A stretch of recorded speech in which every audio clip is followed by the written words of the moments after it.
Hey, Kevin here, top 100 financial advisor, two-time author, one-time bestseller, and we are here to talk about the stock market.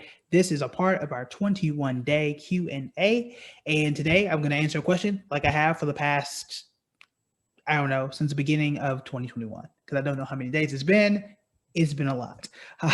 So let's go ahead and get started. This is actually an easy question. I would imagine this video being shorter than most. So the question is, and I've answered this one before, but I want to put this like directly camera and answer it for everyone that's out there. So the question is, how many shares should I buy? The answer is, it doesn't matter. The number of shares do not matter anymore like they used to, and that is because of fractional shares. So for example, back in the day, pre-2010, at least in my recollection, you used to have to buy full shares. So if Amazon was $3,000 or if Amazon was $3,217 exactly, you needed to have 3,000 in whatever number that was, $3,217 exactly. That's what you had to have. If you were $1 short, no Amazon for you, you could not afford the full share. End of story. You had to wait until the stock came down in price and bought it, or you just weren't going to afford it. You had to go buy something else. Now, instead of having the exact dollar amount to buy one share, all you need is money. Like you got $5, you can own Amazon. So the most important thing is to have the right amount of money or the same amount of money in all of those stocks. So for example, if I'm just starting out and I'm just throwing a number out there, I need to put $50 in Amazon. I'm throwing stocks out there too. $50 in Amazon, $50 in Apple, $50 in, I don't know, Google or whatever it is you want to invest in, because that's what's going to keep you even and balanced. And balance is the name of the game. Now, why is it the name of the game? It is that because if you are wrong about an investment, it's not going to hurt you as much if you have that money spread out across multiple stocks. And we did a video about how many stocks you should look into, or what's the max that you should probably own, at least as a new or intermediate investor. So feel free to go back and review that one if you haven't. But the number of shares, they don't matter at all. When you try to get the perfect number of shares or the right number of shares, it can really throw the math off and make your job as an investor very, very difficult. And in fact, so I'm getting my phone now to show you or illustrate that.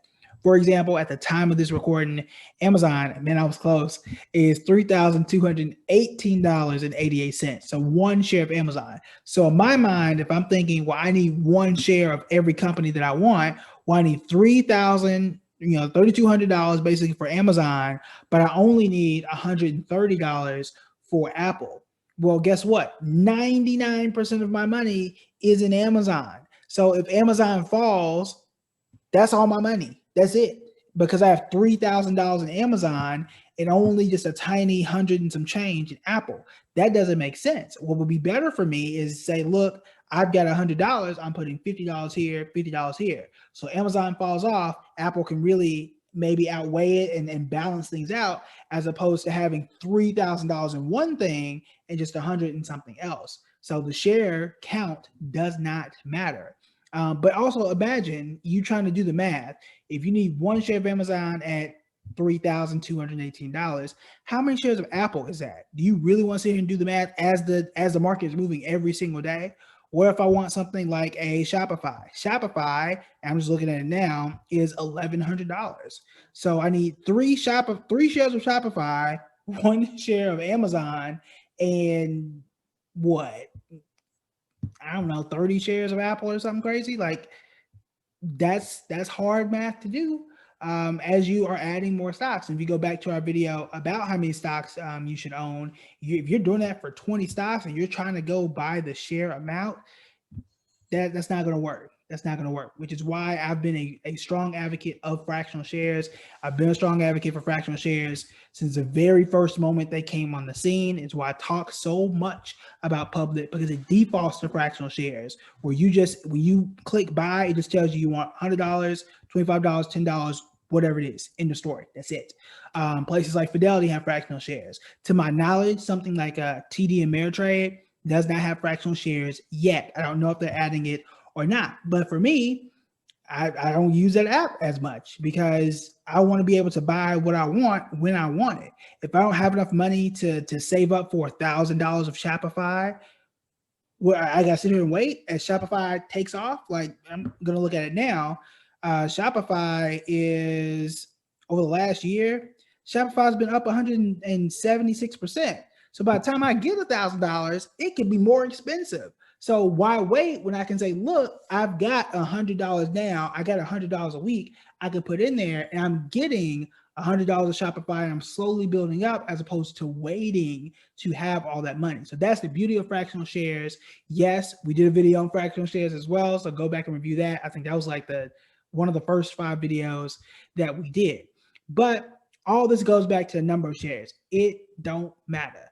It don't matter. It has not mattered in quite a few years, or at least I would say at least 5 years now, 5, maybe 6 years. So don't get caught up in the number of shares. It's more about the the amount of money you're putting in and making sure that is as even as you can make it.